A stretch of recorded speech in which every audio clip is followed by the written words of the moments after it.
नमस्कार, मैं गायत्री व्यास। आज रविवार है और आज वीएनएम में होता है चर्चा का वार। और आज हम चर्चा करने वाले हैं वडोदरा शहर के हेरिटेज इमारत और हेरिटेज पेड़ों के बारे में, ट्रीज के बारे में। 19 नवंबर से 25 नवंबर तक नेशनल हेरिटेज वीक मनाया जाता है, राष्ट्रीय धरोहर विरासत दिवस। यानी कि हम हमेशा विरासत की बात करते हैं तो हम हमारे आसपास जो चीज़ हमें अच्छी दिखती है, जो हमें विरासत में मिली होती है, उसे हम हमेशा संजोने की, बचाने की, संभालने की कोशिश करते हैं। और ये सिर्फ घरों में होता है। घर के बाहर जब हम बाहर निकलते हैं तब हमें वो विरासत जैसे हमारी खुद की हो ऐसा महसूस जरूर होता है कि ये इमारत हमारे शहर की है, ये पेड़ पौधे हमारे शहर के हैं, हमारे हैं। उसकी छांव में बैठना, उस इमारतों को, खूबसूरत इमारतों को देखना, उसके बारे में बातें करना, मगर उसको संजो कर रखने के लिए शायद हम नहीं सोचते हैं।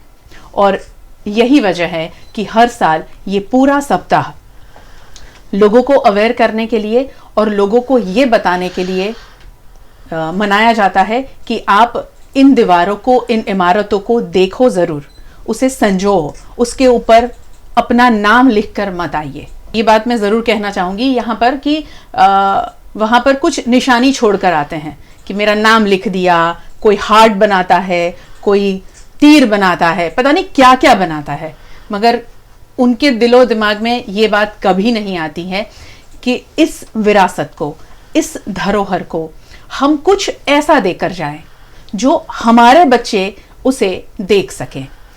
ये सोच हम सबको बनानी होगी और ये सोच लोग बनाए, उसके लिए कई ऐसे शहर के लोग हैं जो बरसों से कार्यरत हैं। और आज स्टूडियो में उनमें से ही दो ऐसी शख्सियत को हमने बुलाया है जो वडोदरा शहर की धरोहर इमारतें जो हैं उसे बचाने की कोशिश कर रहे हैं। वडोदरा शहर में ऐसे हेरिटेज ट्री है जिसे बचाने की कोशिश कर रहे हैं और लोगों को अवेयर कर रहे हैं। चंद्रशेखर पाटिल सर, बहुत बहुत स्वागत है आपका। Vadodara historian and art conservator और इतिहासकार है चंद्रशेखर पाटिल सर। और हमारे साथ में दूसरे जो मेहमान आज जुड़े हैं, डॉक्टर जितेंद्र गवली, पर्यावरणविद, आप सब उनको जानते ही हैं, दोनों को आप सब जानते हैं और दोनों ने वडोदरा शहर को बहुत कुछ देने की कोशिश की है। जो हमें मिला है उसे संजोकर हम रख सके, उसके लिए वो कार्यरत हैं।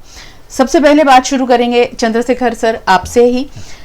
वडोदरा शहर, जब हम अहमदाबाद के बारे में हमने जब सुना कि उसे हेरिटेज सिटी की का दर्जा मिल चुका है, और जब ये सुना तो खुशी बहुत हुई थी, मगर मेरे जैसे व्यक्ति को, मुझे दुख हुआ था कि हमारे शहर को क्यों नहीं, अगर अहमदाबाद बन सकता है तो वडोदरा क्यों नहीं। वडोदरा शहर के पास भी बहुत कुछ है, तो शहर को हेरिटेज सिटी का दर्जा क्या मिल सकता है? सबसे पहले वो बताइए। हेरिटेज सिटी का दर्जा जरूर मिल सकता है जी।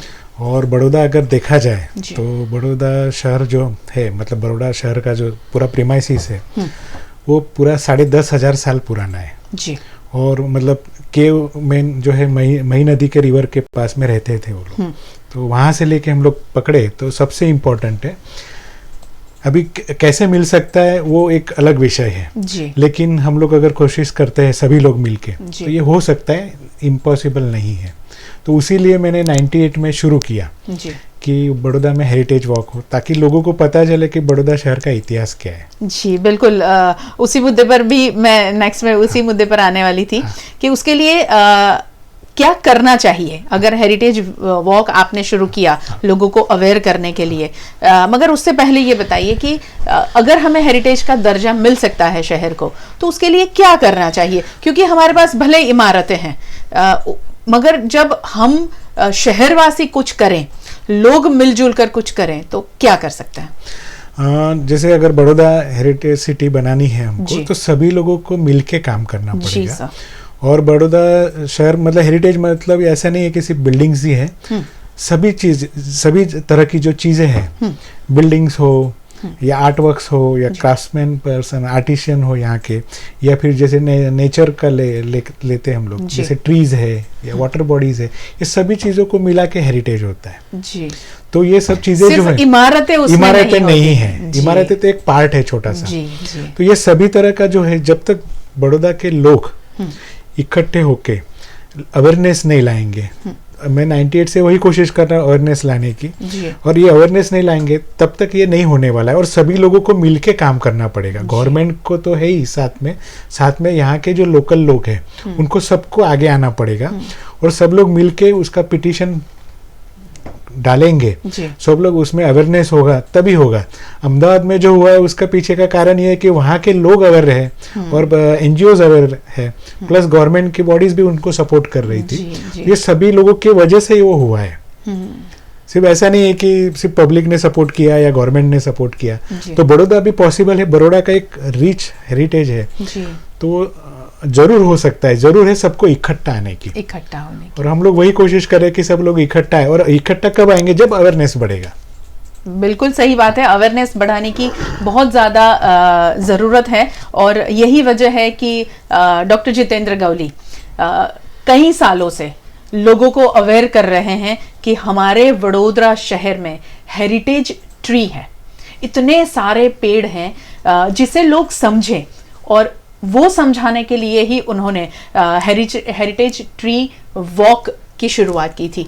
जिस तरह आप लोगों को जोड़ते हैं, हेरिटेज ट्री वॉक कमाटी बाग में भी आप करते हैं, बाहर भी करते हैं, तो उसके बारे में बताइए कि क्या सोच के साथ में आपने ये शुरू किया था, और लोग उस सोच में कितने ढले हैं अभी तक?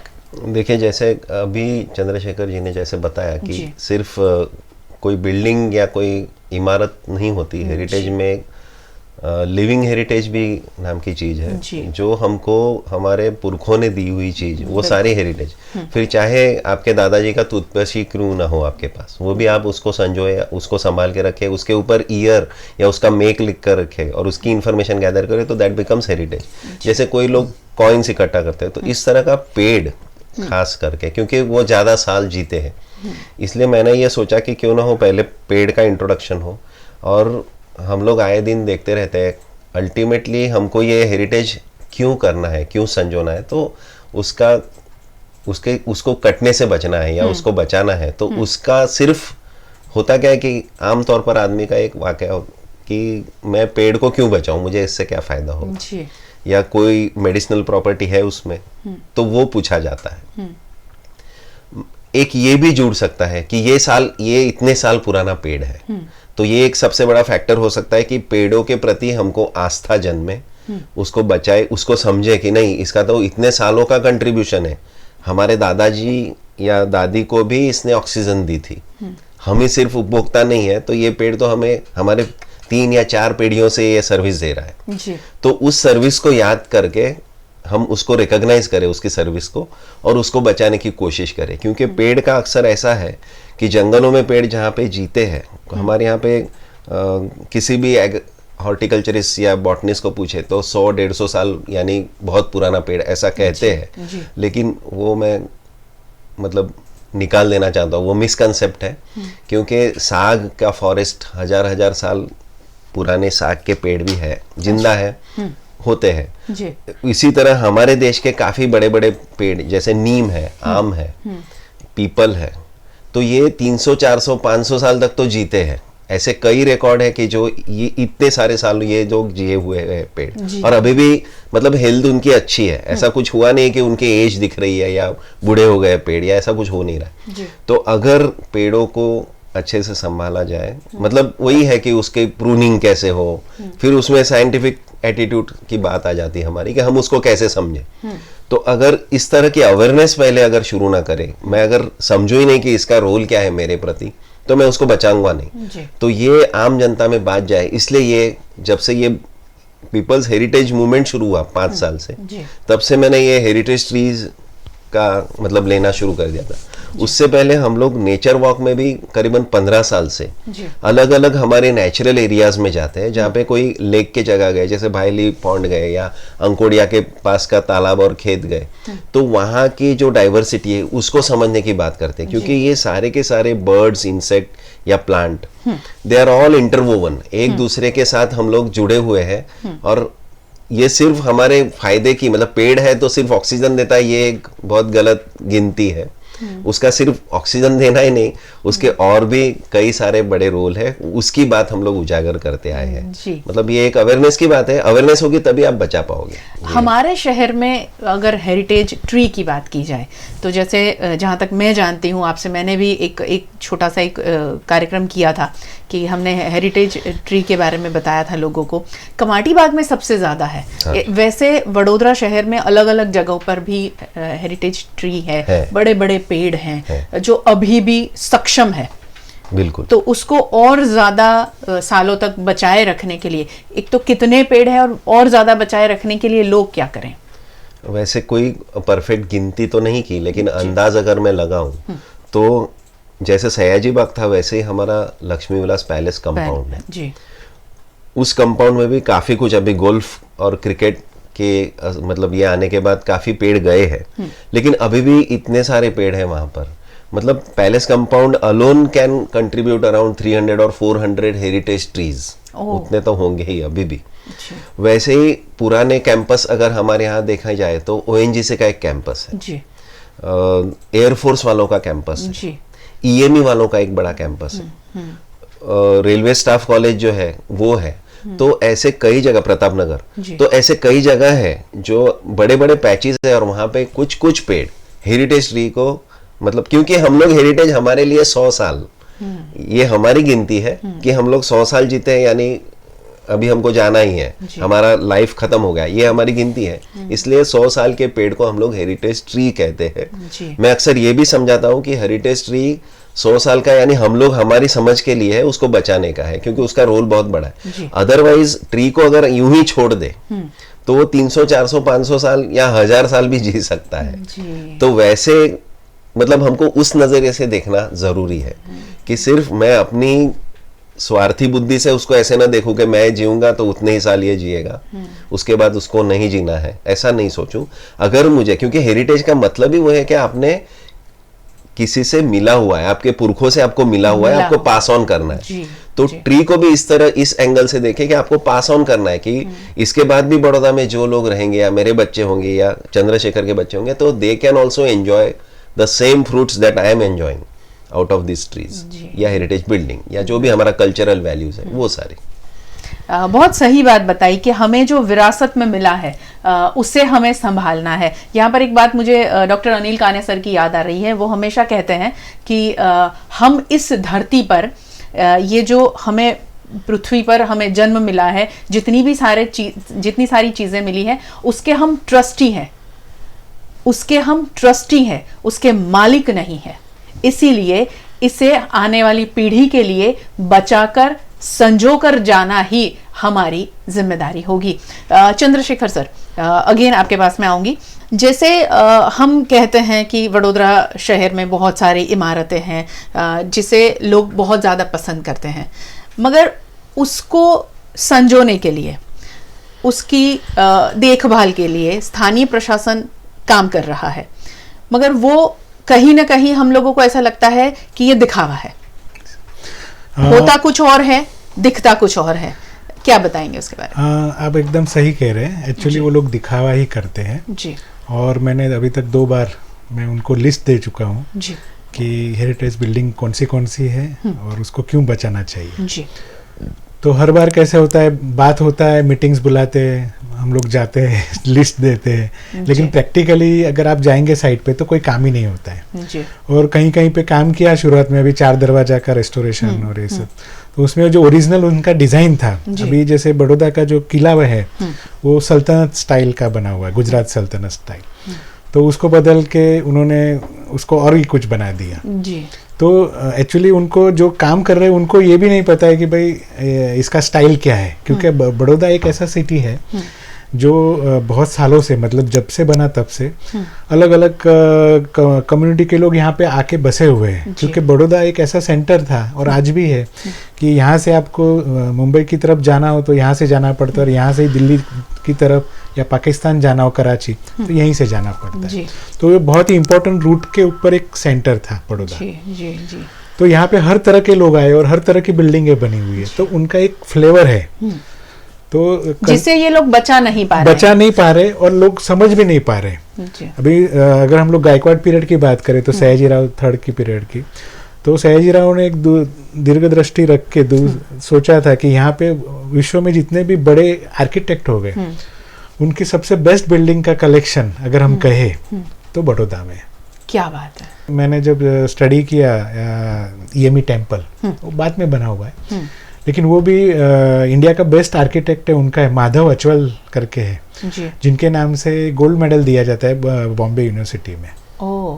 जो बहुत ही कम लोगों को पता है, क्योंकि वहाँ पे माधव अचवल जी और जो वहाँ के उस टाइम के जो ऑफिसर थे उनके बीच में कुछ झगड़ा हुआ और उसकी वजह से उनका नाम नहीं डाला गया।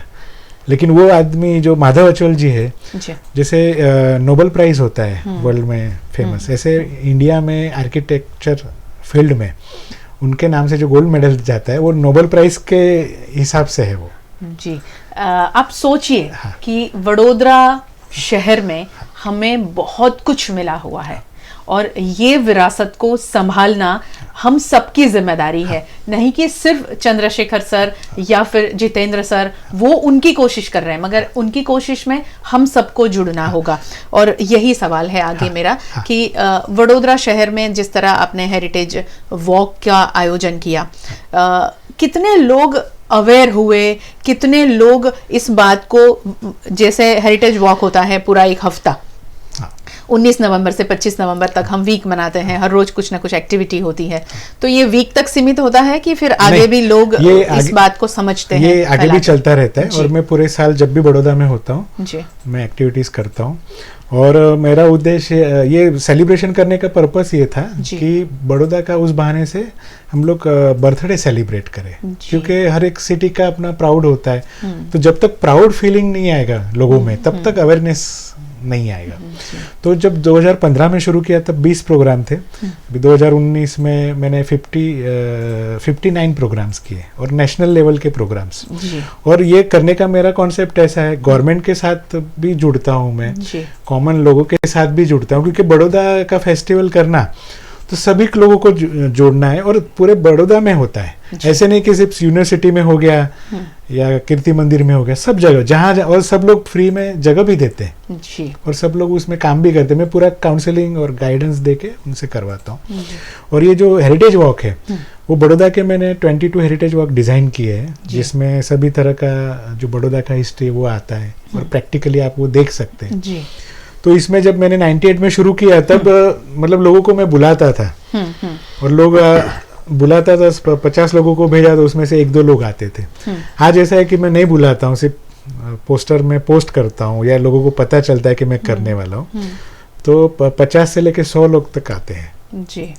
तो ये चीज हुआ है अभी लोग मुझे, बट ये भी दुख की बात है कि 20 लाख की आबादी वाले वडोदरा शहर से सिर्फ 50 या 100 लोग जुड़ते हैं ऐसे कार्य में। आप सोचिएगा जरूर, क्योंकि वडोदरा शहर में जब कोई भी, मैं ऐसा नहीं कहूंगी कि कोई सांस्कृतिक कार्यक्रम हो जहां पर हजारों की संख्या में लोग इकट्ठा होते हैं, तो ये हमारी संस्कृति बचाने की बात है, हमारी विरासत को बचाने की बात है। तो इसमें से इस कार्य में तो सबसे ज़्यादा लोगों को जुड़ना चाहिए।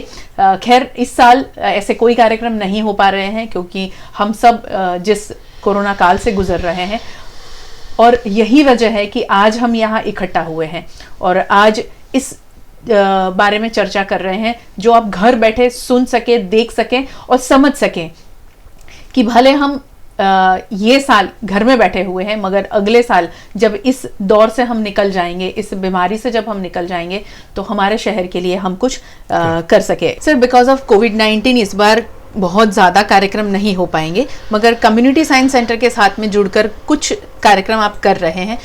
क्या कार्यक्रम होंगे, किस तरह आप लोगों को जोड़ोगे, उसके बारे में कुछ बताइए। कम्युनिटी साइंस सेंटर के साथ जुड़ के जी हम लोग अभी 2 एग्जीबिशंस है, एक पेंटिंग्स एंड फोटोग्राफी को लेके एक एग्जीबिशन है जी। और एक 350-400 साल पुराने हैंड रिटन मैन्युस्क्रिप्ट्स है। ओके। तो उसको लेके भी एक जिनका कलेक्शन है हर्षद खड़िया करके, जी। तो वो भी उसका डिस्प्ले कर रहे हैं।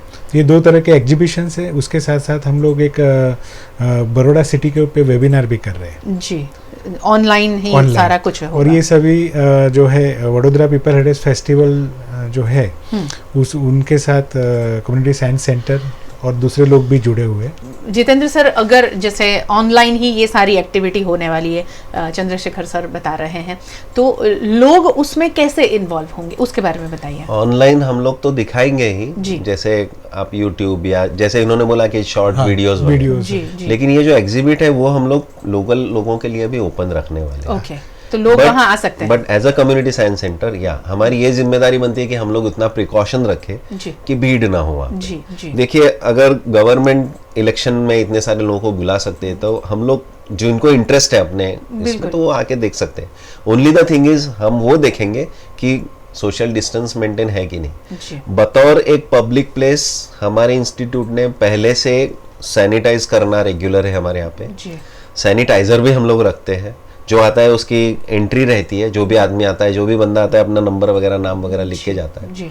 तो वो सारे तो प्रिकॉशन हमने ले ही रखे हैं। तो ये प्रिकॉशन के साथ हम लोग ये कार्यक्रम कर रहे हैं ताकि और मैं तो ऐसा कहूंगी कि बिल्कुल प्रिकॉशन के साथ में है, तो सबको जाना चाहिए ताकि हम हमारी जो विरासत है उससे वाकिफ हो, वडोदरा शहर की हिस्ट्री को भी जानने का मौका मिलेगा।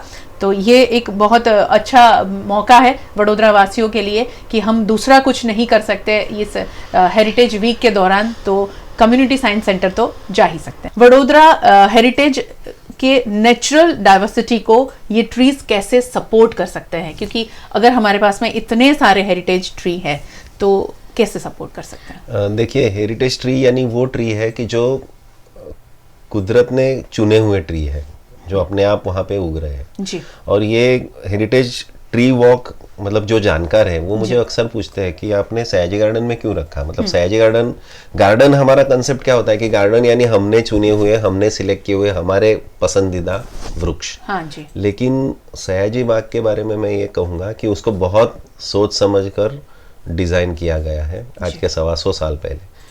तो उस टाइम के जो बॉटनिस्ट थे, क्यू बॉटनिकल गार्डन इंग्लैंड में अभी भी नंबर 1 गिना जाता है, अथॉरिटी अभी भी दुनिया में, बॉटनिकल दुनिया में। वहाँ के बॉटनिस्टों को सयाजीराव ने यहाँ पे बुला के ये पूरा काम करवाया था, डिज़ाइन या उनकी एडवाइस लेके। तो उन्होंने उस टाइम पे जो ग्रो हो रहे थे, जो हमारे कुदरती मतलब हिसाब से उगने वाले ट्री है, जो हमारे जंगलों में पाए जाते, तो उनको लिटरली छोड़ा है। ऐसे उदाहरण है मेरे पास, सयाजी बाग में हल्दरवो या हल्दू का एक पेड़ है, 2 पेड़ है।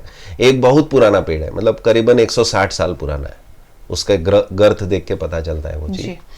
तो वो तो सयाजी बाग से भी पहले का है, तो उसको ऐसे ही छोड़ दिया गया है कि उसको ऐसा नहीं है। आजकल क्या होता है, गार्डन करना हो यानी पूरा सफा कर दो, पूरा घास निकाल दो, हमको जहाँ पे लॉन डालना है लॉन डाल दो, और हमको हमारे पसंदीदा वृक्ष, चाहे फिर उसकी हम लोग अहमियत नहीं जानते या वो इंट्रोड्यूस्ड है वो भी नहीं जानते। काफी कुछ एक्सोटिक प्लांट जैसे चंपा वगैरह एक्सोटिक है सारे, लेकिन हम उन्हीं को लगाते हैं। गुलमोहर भी एक्सोटिक है हमारे इंडिया के लिए, अफ्रीका से गुलमोहर आया, चंपा आया हमको ट्रॉपिकल अमेरिका से। जी, स्थानीय प्रशासन ने बहुत बड़ी गलती की है। हाँ जी।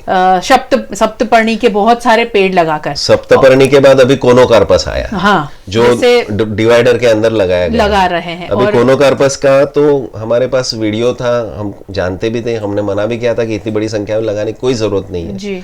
लेकिन उसके यही गुण देखे जाते हैं कि उसको कोई खाता नहीं है, चरता नहीं है, मतलब कोई कभी उसको डैमेज नहीं करेगा कैटल। फिर पानी देना उसको बहुत जरूरी हो जाता है, लेकिन उसके अलावा उसकी कोई केयर करने की जरूरत नहीं है। उसको मतलब ट्रिमिंग या आप जैसा चाहो उसको मोड़ सकते हो, कुछ भी कर सकते हो। तो ये कहकर लगाया गया चीज है, लेकिन ये बहुत गलत है क्योंकि वो सबसे ज्यादा पानी चूसने वाला पेड़ है, सबसे ज्यादा पानी यूटिलिटी करता है वो पेड़।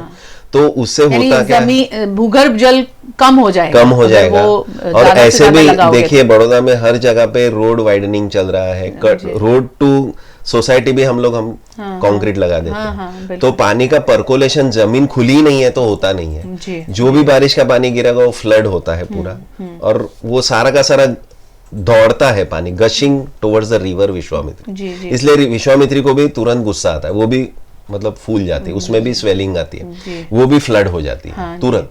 तो ये हमने ही बिगाड़ा हुआ चीज है, हमने ही संतुलित, मतलब वो जो संतुलित चीज थी कि जहाँ पे घास उगती है, जमीन खुली है, यानी हमने वो सब दबा असंतुलन दबा पैदा के किया है। हमने खुद ने पैदा किया है। सप्तपर्णी के बारे में जो बातें मैंने पढ़ी है कि वो अस्थमा की बीमारी लाता है, उसके बारे में बता दीजिए, क्योंकि आज जब हम ये इस मुद्दे पर बात कर रहे हैं तो लोग भी जाने, क्योंकि लोगों के लिए बहुत आसान है कि सप्तपर्णी लगा दिया, क्योंकि वो कोई गाय भैंस कुछ खाएगी नहीं है, इसीलिए उनको मेंटेनेंस कम आता है, उसको संभालना नहीं होगा। मगर वो लॉन्ग टर्म में देखे तो वो कितना नुकसानदेह है, प्लीज बताइए। एक सप्तपर्णी के साथ एक कपोक नाम का भी है जी, ग्रीन होता है पूरा स्टेम और पत्ते 5 आते हैं उसमें जी। तो वो भी एक पेड़ ऐसा है कि जो बहुत रुई पैदा करता है। ओके। सप्तपर्णी का यही है कि जब एक तो बहुतों को उसका सुगंध इतना स्ट्रांग होता है, उतना स्वीट स्मेल होता है कि बहुत लोगों को वो सरदर्द बन के बैठा है अभी सप्तपर्णी। बहुत लोग मुझे कंप्लेंट करते हैं आए दिन कि सर ये क्या है, ये क्यों हम लोग लगाते हैं इस तरह का। दूसरी चीज ये है कि जब उसको फ्रूटिंग आती है तब उसके अंदर की सींगे आती है उसको, और उसके अंदर जो सीड होती है, क्योंकि वो पूरी फैमिली मतलब उसका फैमिली कुल जो है वो हमारे यहाँ आंकड़ों जो पेड़ होता है, आंकड़ों का छोटा श्रब होता है, तो उसी कुल का है। तो उन सब में ना सीड के ऊपर हेयर्स होते हैं जो बहुत ही छोटे पतले हेयर्स होते हैं। सप्तपर्णी के सींग के अंदर भी ऐसे ही सीड और हेयर्स होते हैं, और वो हेयर हमारे ब्रीदिंग में अगर जाए ना तो हमको अस्थमा कर सकते हैं जी। बहुत से लोगों को उसकी मतलब अस्थमा ही नहीं हो लेकिन एलर्जी हो सकती है, हाँ जी। या फिर छींके आ सकती है बहुत सारी जी। तो ये कुछ पेड़ ऐसे हैं कि जो अपने फलों से या फल के अंदर बीज से जो हेयर्स होते हैं उसके ऊपर, उससे इस तरह की बीमारियां ला सकते हैं। इससे मुझे एक बात याद आई जितेंद्र सर, मैं कोलकाता गई थी, शांति निकेतन गई, तो शांति निकेतन में जब हम लोग घूम रहे थे तो किसी ने कहा कि ये राक्षस पेड़ है और वो सप्तपर्णी था। हाँ।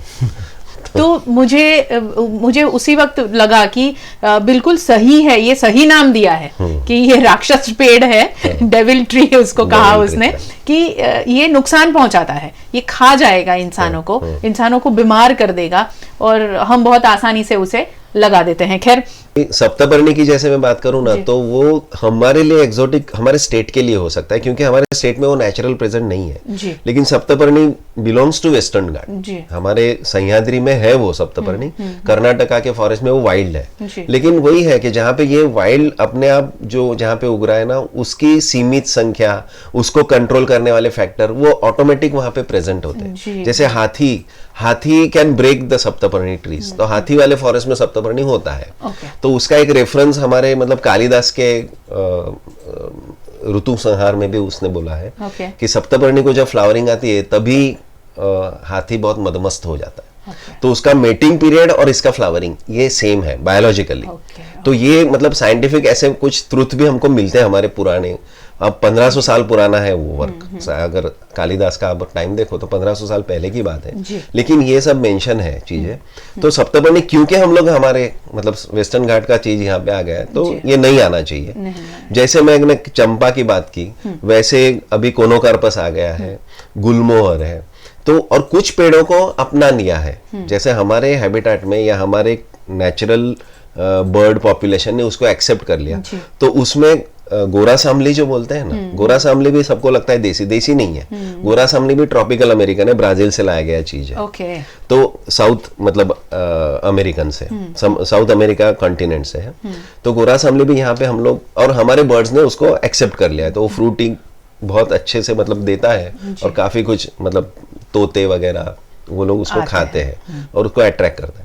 तो ऐसी चीजें हमको बहुत सोच समझ के करनी पड़ेगी कि जैसे, और आपने हेरिटेज ट्री की बात की, तो how they are connected because they are being naturally grown there in the area. उसके ऊपर होने वाले बहुत से ऐसे इंसेक्ट है जिसका अभी भी जूलॉजी डिपार्टमेंट में शायद रिकॉर्ड नहीं होगा।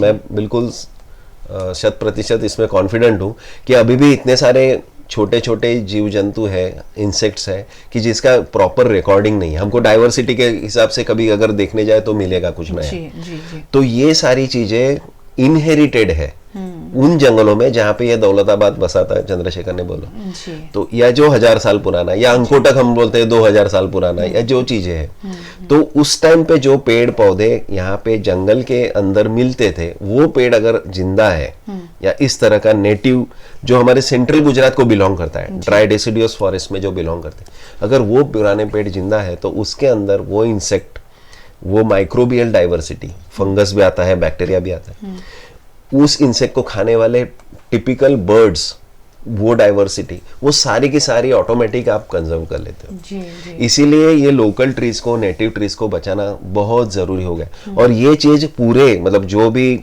जिस देश में विज्ञान पहुंच गया है, उन देशों को वो रियलाइज हुआ है। वो लोग तो इतने चौकस है कि अगर आप अपना पेड़ जाके वहां पे लगाओ तो वो लोग नहीं उगने देते। कैलिफोर्निया के अंदर अगर पीपल का पेड़ आप लगाने जाओगे तो आपको बकायदा पुलिस कस्टडी में डाल देगी, क्योंकि वहां पे वो बैन है कि ये पीपल के साथ दूसरे इंसेक्ट, उसको फर्टिलाइज करने वाले इंसेक्ट भी, वैस भी आ जाते हैं, जो हमारे दूसरे पेड़ों को पीपल उगने नहीं देता है। इसलिए आपके लिए पीपल पवित्र होगा, लेकिन हमारे लिए नहीं है। वो लोग पीपल बतौर काट देते हैं, जहां पे भी पीपल दिखे ना वो निकाल देते हैं। तो ये चीज हमको समझनी पड़ेगी कि हमारे लिए पीपल बहुत अच्छा पेड़ है, हमारे बर्ड्स, इंसेक्ट को संजोने के लिए ये होने ही चाहिए। तो ऐसे पेड़ बचाने की मुहिम हमको बहुत ज्यादा जरूरी है। और ऐसे पेड़ जब बचेंगे तो हमारी जिंदगी भी बहुत ज्यादा स्वस्थ रह सकती है, और हमारे साथ साथ में पशु पंछी वो भी बहुत स्वस्थ रह सकते हैं, हमारे बीच रह सकते हैं।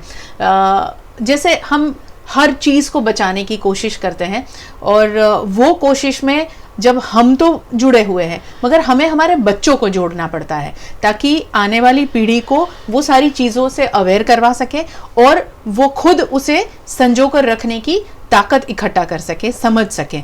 तो क्या ऐसा होता है आपकी ओर से जो अवेयरनेस कार्यक्रम होते हैं जिसमें बच्चों को इन्वॉल्व करते हैं आप? जैसे ये जो हेरिटेज वॉक जो हम लोग कर रहे हैं, तो उसमें काफ़ी बच्चे भी आते हैं जी, और बहुत बार हम लोग स्कूल में भी प्रोग्राम्स करते हैं जी। तो उसमें काफ़ी संख्या में पार्टिसिपेट होते हैं बच्चे। तो वो तो हम लोग कर ही रहे, लेकिन जैसे हम लोग अगर सयाजीराव थर्ड की बात करें तो बड़ौदा में उन्होंने म्यूजियम्स जो बनाया, तो वो बनाने का पर्पस ही वही था जी। कि लोग जो देखेंगे म्यूजियम में जाके, बच्चे से लेके सभी लोग जाके देख सकते हैं, तो वहाँ से उनको नॉलेज मिलेगा, तो और ज़्यादा फ्लरिश होंगे वो लोग। बिल्कुल बिल्कुल। तो वो कर रहे थे। तो उसी संदर्भ में हम लोगों ने जब ये शुरू किया तो पर्पस यही था कि ज़्यादा से ज़्यादा लोगों तक पहुंचा जाए और बच्चों तक मिला जाए, और उनको अगर हम लोग आज अवेयर करेंगे तो वो लोग 10-15 साल के बाद वो ज़्यादा अवेयर होंगे जी। तो हमारे जो पुरखों ने जो कुछ गलतियाँ की, या हमारा जो अभी प्रेजेंटली जो हम लोग गलतियाँ कर रहे हैं, उसको हम लोग फ्यूचर में वापस सुधार सकते हैं। बिल्कुल। और हर चीज़ जो है वो एक टाइम है उसका, उस टाइम के हिसाब से जाने वाली है, लेकिन हम लोग उसकी जो है उम्र बढ़ा सकते हैं, वो हेरिटेज बिल्डिंग हो या हेरिटेज ट्री हो। जी जी। तो ये चीज़ को हम लोग जब तक अवेयरनेस नहीं लाएंगे, और अवेयरनेस के लिए हर बार क्या होता है कि हम लोग सोचते हैं गवर्नमेंट सपोर्ट करेगी, तो गवर्नमेंट तो करेगी लेकिन इतना नहीं कर पाती, लेकिन जो कॉमन लोग हैं उनको आगे आना पड़ेगा। बिल्कुल। और स्कूल को भी आगे आना पड़ेगा। कैसे समझे सर, लोग कैसे समझे कि हमारे वडोदरा शहर में हेरिटेज इमारतें कहाँ कितनी है, कैसे समझे लोग? तो ये सब डेटा भी हम लोगों ने फेसबुक में, इंटरनेट पे डाला हुआ है जी। तो टीचर्स को और स्कूल मैनेजमेंट को आगे आना पड़ेगा जी, कि भाई ये सब चीजें हम लोग एक ऐसा सेशन रखें कि जिसमें बड़ौदा के बारे में इंफॉर्मेशन हो जी। अभी जैसे आप देखेंगे तो बड़ौदा, सब लोग कहते हैं कि भाई बड़ौदा का नाम जो है अंकोटक था, हाँ। वड़पत्रक था, चंदनावटी था। एक्चुअली ये बड़ौदा के नाम ही नहीं है, ये सब बड़ौदा के गांव है, विलेजेस है जी। बड़ौदा बना कब? तो बड़ौदा बना 1511 में। खलील खान करके जो था मोहम्मद वेगड़ा का 4था नंबर का लड़का, वो यहाँ का गवर्नर बन के आया, और उसने सोचा कि यहाँ पे किला होना चाहिए। वो स्टार्ट किया काम, और उसी टाइम में मोहम्मद वेगड़ा जो उनके पिताजी थे वो एक्सपायर हो गए, तो ऑफिशियली वो फिर राजा बने जी। वो अहमदाबाद चले गए, लेकिन उन्होंने यहाँ का काम शुरू किया था, तो 1511 में वो काम खत्म किया उन्होंने। और खत्म करने से क्या, जो पावागढ़ में जो बनाया था चापानेर, वहाँ के सभी लोग जो थे वो वहाँ से सब शिफ्ट हुए। और कहाँ गए वो लोग? तो भाई कुछ लोग अहमदाबाद गए, कुछ बड़ौदा में आए, कुछ सूरत गए जी। और उनको जो मुजफ्फर शाह सेकंड जब नाम रखा उन्होंने, तो उनको बहुत इंटरेस्ट था गार्डन्स बनाने का, किले बनाने का, डेवलपमेंट करने का। और ये सब गुजरात सुल्तान का उनका जो किताब है उसमें ये सब चीज़ें मेंशन की हुई है जी। तो कहने का मतलब ये है कि जब नया जो भी शुरुआत होता है उसमें ये सब चीज़ें आती है, लेकिन बीच में जब एक तरह का विकास होने के बाद जब रुक जाती है तब फिर ये डिस्टॉर्शन शुरू हो जाता है। जी जी। तो जो हमारी जो पीढ़ी है उसको हर बार बताना पड़ेगा, और अगर हम लोग नहीं बताएंगे तो ये फिर धीरे धीरे नष्ट होती जाएगी। नष्ट होता जाएगा। अभी जैसे बड़ौदा की बिल्डिंग की बातें करते हैं तो पूरे बड़ौदा की जो जितने भी बिल्डिंग्स बने हुए हैं अगर आप देखेंगे उनको ध्यान से तो आज भी वैसे की वैसी खड़ी है, क्योंकि उस तरह का मटेरियल यूज किया है लोकल। दूसरा वो इको फ्रेंडली है।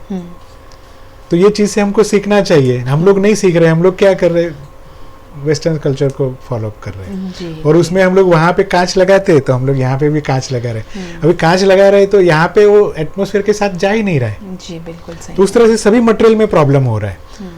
तो इसके अभी ये सिंप्लीफिकेशन का कॉन्सेप्ट चल रहा है। तो सिंप्लीफिकेशन में हमारा हेरिटेज क्या है, तो भाई इंडियननेस क्या है, लोगों को पता ही नहीं है। इंडिया में रहते लेकिन इंडियननेस नहीं पता है।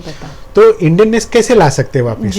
तो हमारा जो पास्ट है उसी को याद करके या पुरानी चीजें ये ध्यान में रख के हम लोग उसको मॉडर्नाइजेशन में ला सकते हैं। जी। तो ये जब तक एजुकेशन सिस्टम में ये नहीं आएगा तब तक ये आगे नहीं बढ़ेगा। कोशिश कर रहे हैं सब लोग, लेकिन ये ज्यादा प्रभावी तभी हो सकता है अगर ये ऑफिशियली एजुकेशन सिस्टम में आ जाए। बिल्कुल सही बात बताई आपने कि एजुकेशन सिस्टम में आना चाहिए। हम इतिहास बहुत कुछ पढ़ाते हैं स्कूल और कॉलेज में, मगर उसी के साथ साथ में लोकल इतिहास पढ़ाना भी बहुत ज़्यादा ज़रूरी हो जाएगा। और वो तभी हो पाएगा जब वो पढ़ाने वाले शिक्षक खुद उससे वाकिफ होंगे। जितेंद्र सर, जैसे आपने ये नेचर वॉक किया, ट्री वॉक, हेरिटेज ट्री के बारे में लोगों को आप समझाते हैं और आप बहुत कुछ जानते भी हैं। स्थानीय प्रशासन को आप अवेयर करने की कोशिश भी करते थे, मगर वहाँ पर ऐसा है कि उनके कान ज़्यादा बड़े हैं, तो वहाँ तक हमारी आवाज़ नहीं पहुँचती है, या फिर ऐसे हैं कि वो सुनना नहीं चाहते हैं। खैर वो अलग बात है। विकास के नाम पर जब भी वडोदरा शहर में बड़े बड़े पेड़ों को काटा गया, तब वहाँ पर हमने आपको पाया कि जितेंद्र गवली सर वहाँ पहुँचे हैं, उनके साथ में कुछ लोग जुड़े हैं। नेचर वॉक में, हेरिटेज ट्री वॉक में बहुत सारे लोग जुड़ते हैं। जब विकास के नाम पर ये पेड़ पौधे काटे जाते हैं तो कितने लोग आपके साथ में जुड़ते हैं उसे बचाने के लिए? कई बार ऐसे होता है कि बहुत कम लोग होते हैं जी। कई बार ऐसे होता है कि 1 या 2 पेड़ के लिए पुलिस जैसे हमें दौड़ना पड़ता है कि भाई मत काटो, इसको बच जाएगा, ये क्यों काट रहे हो आप, क्या जरूरी है आपको ये काटना, इस तरह का जो काटता हो उसी को सवाल करके।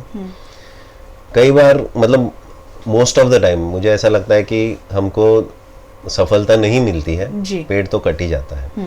अगर आज तक मैं ऐसे 100 पेड़ों के लिए बचाने दौड़ा हूँ तो शायद मैं 15 से 20 ही पेड़ बचा पाया हूँ, बाकी के 80 तो कट ही गए हैं। तो इसके लिए जब तक हमको या हर एक इंडिविजुअल के अंदर थोड़ा सा जितेंद्र गवली का सोच अगर जाता नहीं है कि इसकी अहमियत क्या है, तब तक तो ये चलता रहेगा। प्रशासन की बात करें तो उसमें कई चीजें हो सकती है। कोई करप्ट ऑफिसर होगा तो भी वो अपना चलाएगा, कोई करप्ट इंजीनियर होगा तो भी सिटी इंजीनियर अपने सिटी का भला बुरा कर सकता है, खोटे डिसीजन ले सकता है। और सिटी इंजीनियर अगर बॉस बन के बैठा हो और पार्क्स एंड गार्डन अगर उसका एक असिस्टेंट हो तो वैसे शहरों का तो क्या कहना।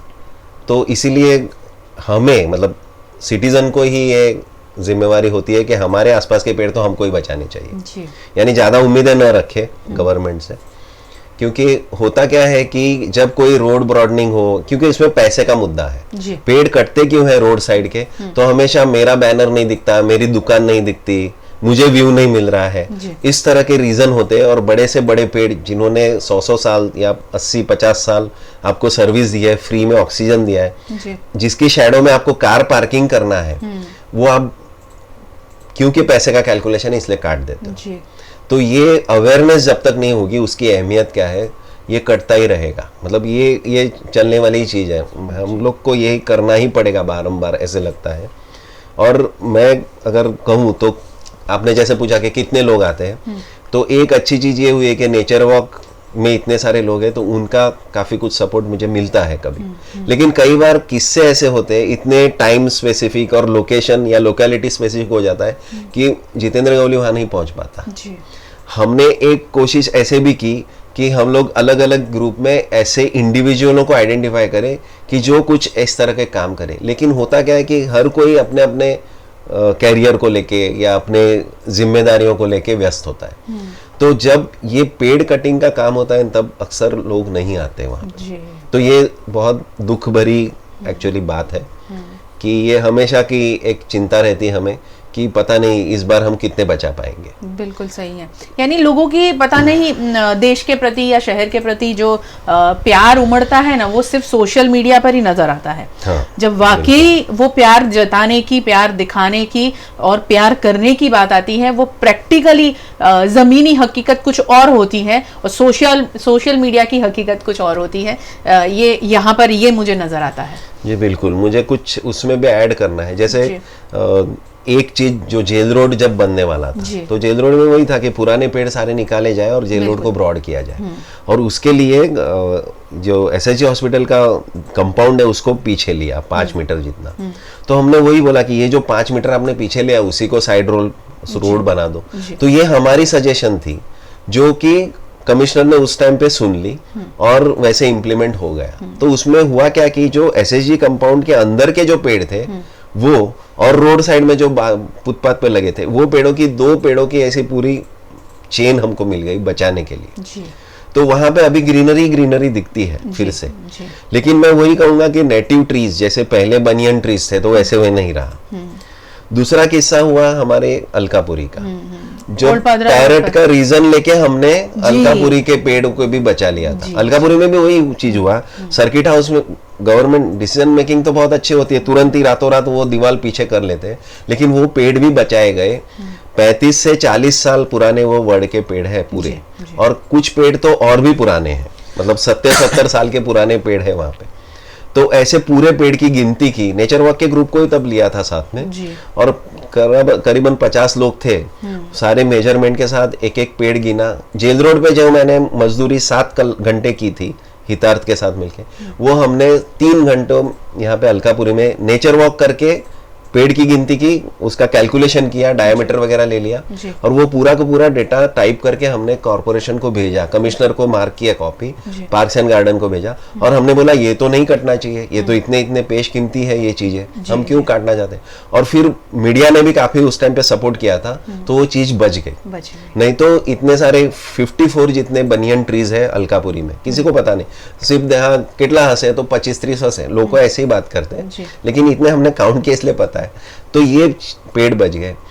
तीसरा किस्सा ओल्ड पादरा रोड ऊपर जो ये फ्लाईओवर जो बन रही है ज्योति सर्कल से मनीषा चौकड़ी तक, उस टाइम पे हमने पहला क्वेश्चन था हमारा यही था कॉर्पोरेशन के, आपने ना रोड सेफ्टी का कुछ देखा है अहमियत, ना आपने रोड पे पार्किंग की सोचते हो। जब अपार्टमेंट या किसी शॉप वाले को आप दुकान बनाने देते हो तब आप वो सब धारा धोरण जो होती है कि पार्किंग कहाँ करेगा, वो तो नियमों का कोई उल्लंघन हो जाता है सरेआम।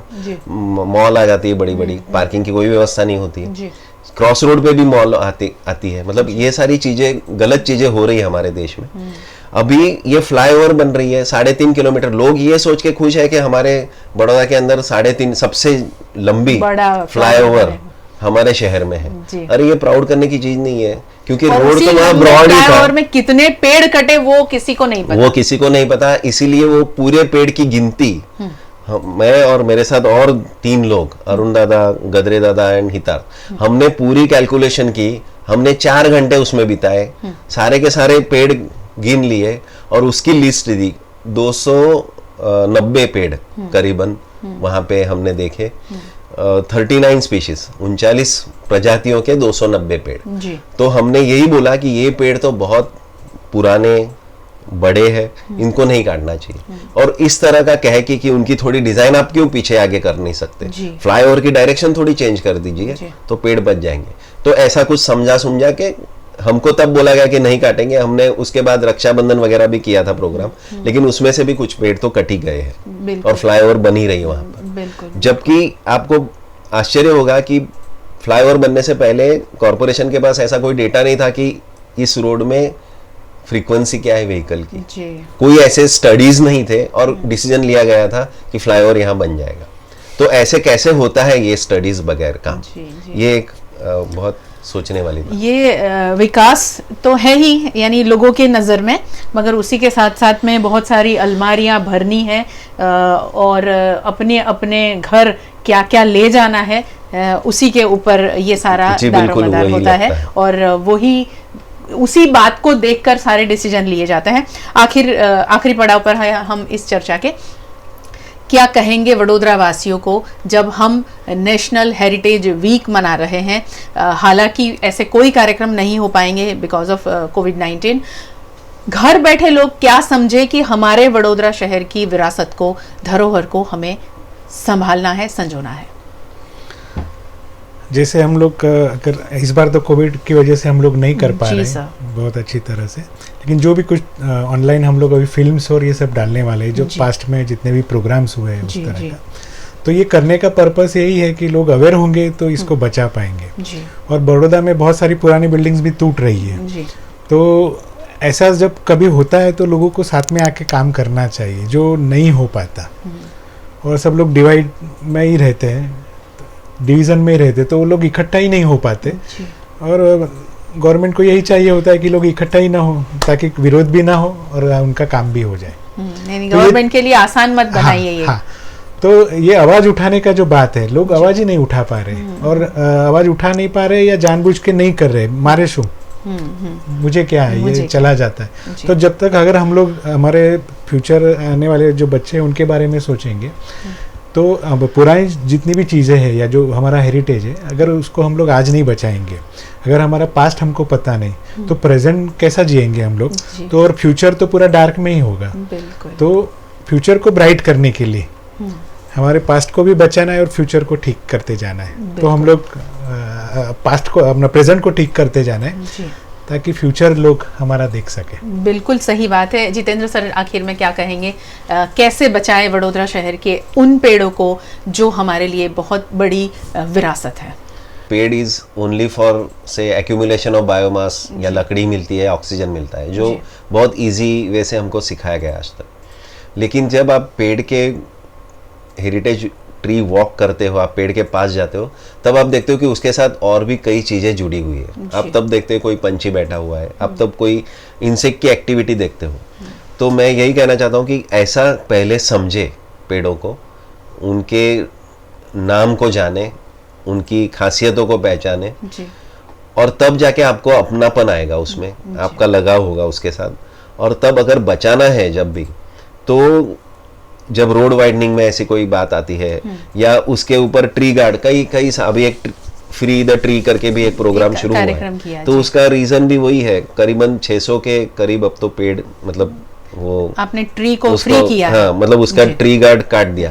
क्योंकि अगर ग्रोथ हो जाती है, क्योंकि वो लैटरली ग्रोथ भी होता है, कोई भी पेड़ ऐसा कोई खंबा नहीं है कि वो आगे नहीं बढ़ेगा। हमारे यहाँ कॉर्पोरेशन का अगर आप अप्रोच देखोगे, रोड बनाने वाले जो इंजीनियर लोग हैं, वो इतने बुद्धू होते हैं कि वो हर जगह पे टार लगा देते हैं, डामर लगा देते हैं, कंक्रीट लगा देते हैं, या पेवर ब्लॉक लगा देते हैं। तो वो लोग ये सोचते ही नहीं कि इसको जमीन की भी जरूरत होती है। एक्चुअली हर पेड़ के नीचे खुली जमीन होना जरूरी है। आप जितने भी शहर देखोगे, बड़े बड़े शहर, क्योंकि मैं गया हूं, मैंने देखा हुआ है, तो जो ट्रीज जहाँ पे बहुत बड़े ट्री है, ऐसे रोड्स में हमेशा वो नीचे जाली रखते हैं। पेड़ के नीचे जाली होती है, बिल्कुल सटे, जमीन से सटे, यानी आपके पाँव में कोई ठोकर नहीं लगती, आप ऊपर से चल जाते हो। लेकिन वो जाली के अंदर आप देखोगे तो वहां पे आप पाओगे कि लकड़े के, मतलब टुकड़े या पत्थर, इस तरह का रेत वगैरह डाला हुआ है मिट्टी के साथ। तो ये चीजें उसको जिंदा रखती है। मतलब पेड़ को, अगर पुराने पेड़ को बचाना है तो उसके आजू बाजू की जमीन खुली रखनी पड़ेगी। सबसे बड़ी बात मैं यही कहना चाहूंगा। दूसरी बात, जब भी कटिंग की बात आती है तो प्रूनिंग, कोई साइंटिफिक प्रूनिंग होती ही नहीं है हमारे यहाँ। प्रूनिंग के बाकायदा, मतलब अर्बन जो लॉज है, रोड साइड ट्रीज के या पार्क्स एंड गार्डन के लॉज है, उसमें प्रूनिंग के भी अच्छे से नियम का, मतलब व्यवहार दिया हुआ है कि इस तरह का प्रूनिंग होना चाहिए। वो नहीं होता है, तो ऐसी कटाई हमको रोकनी पड़ेगी, जमीन खुली रखनी पड़ेगी, कटाई रोकनी पड़ेगी। और जहाँ पे जरूरी बिल्कुल ही नहीं है, वहां पे आप क्यों प्रूनिंग भी करने दोगे, मतलब प्रूनिंग भी रोक दोगे। ये करना बहुत ज़रूरी है। बहुत बहुत शुक्रिया हमारे साथ जुड़ने के लिए आप दोनों का ही, और आप सबका भी बहुत बहुत शुक्रिया। आखिर में मैं एक बात ज़रूर कहना चाहूँगी कि हम हमारे बच्चों को लेकर और हम खुद भी बहुत सारी जगह घूमने जाते हैं, शहर को छोड़कर जाते हैं, और शहरों को देखते हैं और जगहों को एक्सप्लोर करते हैं। अपने शहर को समझिए, अपने शहर की जो भी हेरिटेज इमारतें हैं उसे समझिए, उसके बारे में जानिए, अपने बच्चों को जानकारी दीजिए। अपने शहर में ऐसे कई पेड़ पौधे हैं, जैसे जितेंद्र सर बता रहे थे कि 100 साल 300 साल पुराने अगर हमारे शहर में पेड़ हैं, ट्री है, उसके बारे में समझना, उसके बारे में समझाना हमारे बच्चों को और दूसरे लोगों को बहुत ज़्यादा ज़रूरी है। तब जाकर हम हर चीज़ के बारे में एक लगाव पैदा कर पाएंगे, और जब लगाव होगा तो उसे संभालना, संजोना और आने वाली पीढ़ी को देकर जाने की हमारी सोच बनेगी। तो मॉल में जाने से पहले ये ज़रूर सोचिएगा कि हमारे शहर की एक इमारत अपने बच्चों को आज हमें दिखानी है। कुछ ऐसी कोशिश कीजिए ताकि ये जो हेरिटेज वीक हम मना रहे हैं उससे हम सार्थक कर पाएँ, हमारे शहर को हेरिटेज सिटी का दर्जा हम दिला सकें। पूरे शहर की हर एक व्यक्ति को इसमें जुड़ना होगा, तब जाकर हम वडोदरा शहर पर जो प्राउड महसूस करते हैं उसे और ज़्यादा अच्छे तरीके से आने वाली पीढ़ी को देकर जा सकेंगे। बहुत बहुत शुक्रिया हमारे साथ जुड़ने के लिए। VNM TV पर ऐसी चर्चा खबरों के लिए आप हमेशा हमारे साथ जुड़े रहे। यूट्यूब चैनल को सब्सक्राइब करें। VNM TV का वेबसाइट है जहां पर भी आपको ऐसी चर्चा और खबरें मिलेगी। इंस्टा, ट्विटर, फेसबुक पेज है, हर जगह VNM के साथ आप लोग सब जुड़े रहे हैं, तभी ये चैनल अब सिर्फ वडोदरा का नहीं रहकर बन चुका है देश का चैनल। बहुत बहुत शुक्रिया, नमस्कार।